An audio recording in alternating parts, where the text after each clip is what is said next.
Hey guys, welcome back to my channel. For today's true crime video, I'm going to be doing it on the disappearance of a young boy named Timothy Pitzen. Timothy was 6 years old when he went missing, and he is still missing. So I like to do cases like this so everybody can hear about it and get the word out, share the video, and hopefully one day he will be found. So if you guys want to hear a little more about this case, then keep on watching. And just my usual disclaimer, I'm going to be reading from my notes, so hopefully all the information, the dates, and everything will be accurate. As always, I do the best research on cases as I can, but if there is any information that is incorrect, please correct me in the comments below so that everybody can see the corrections. So let's get into the case.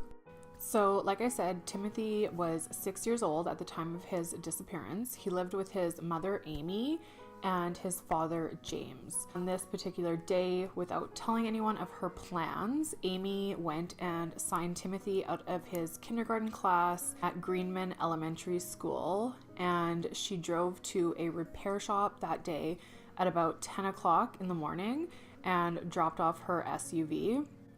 One of the repair shop employees then drove Timothy and Amy to the Brookfield Zoo. At 3 o'clock that day, Amy went back to pick up her repaired vehicle, and then her and Timothy drove to the Key Lime Cove Resort.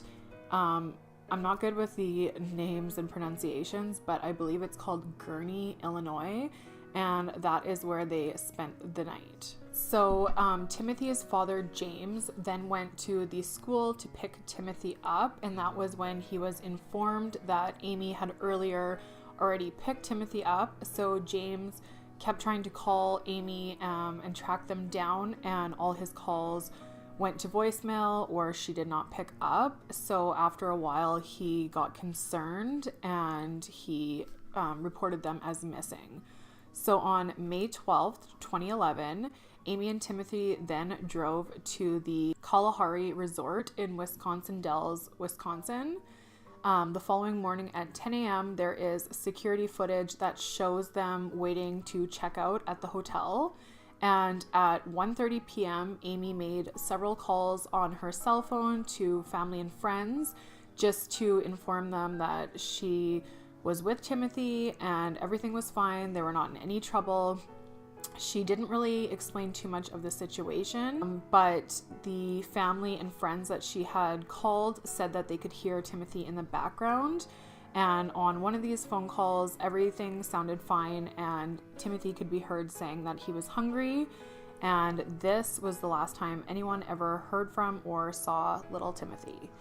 So at 7:25 p.m. that evening, Amy was sighted at the dollar store in Winnebago, Illinois.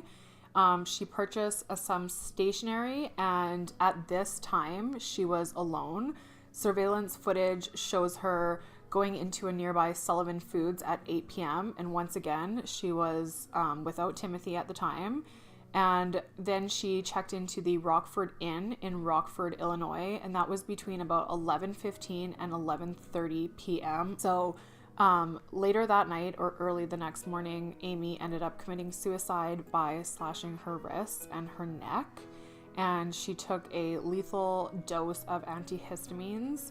So her body was found the next day by hotel employees, and Timothy was nowhere to be found. There was not a lot of stuff in the hotel room, and Amy had left a suicide note. She had also mailed 2 letters earlier that day on the stationery that she picked up at the dollar store.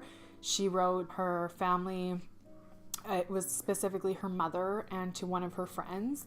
And she basically said that Timothy was fine. She had left him with people that could care for him. She didn't say who she'd left him with, but she said that nobody would ever be able to find him. So I'm going to read a letter that she actually ended up writing her mother. So in that letter, Amy said that I've tried very hard to fit in, to be happy, to be good to those around me, but somehow I've always felt apart from everything. Tim helped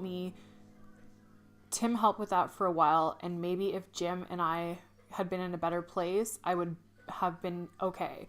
But everything fell apart, and this time there was just too many pieces for me to pick up again.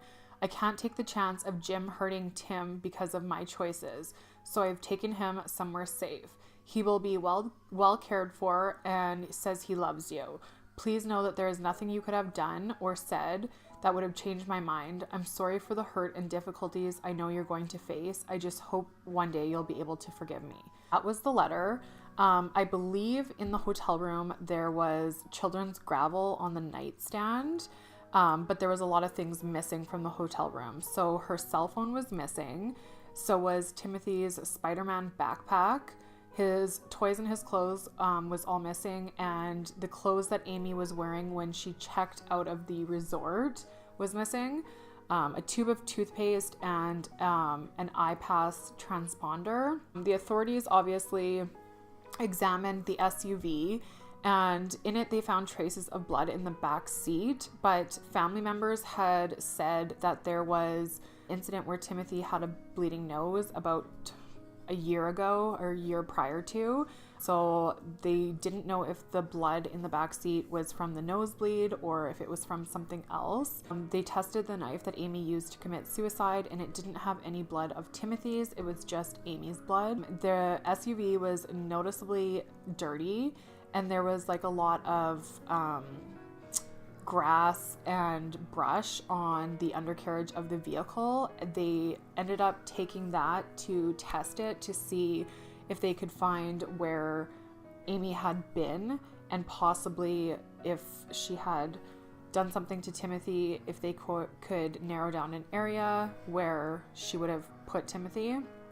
So investigators basically believed that Amy had been planning this for months.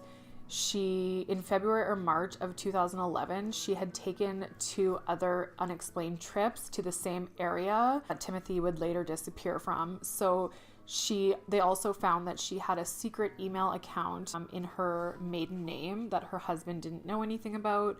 So they thought maybe she had done some communication through that email address with the person that she possibly left Timothy with. However, there was no information that was relevant to the case in that email account. Investigators also said that Amy had been very depressed. She had a history of depression.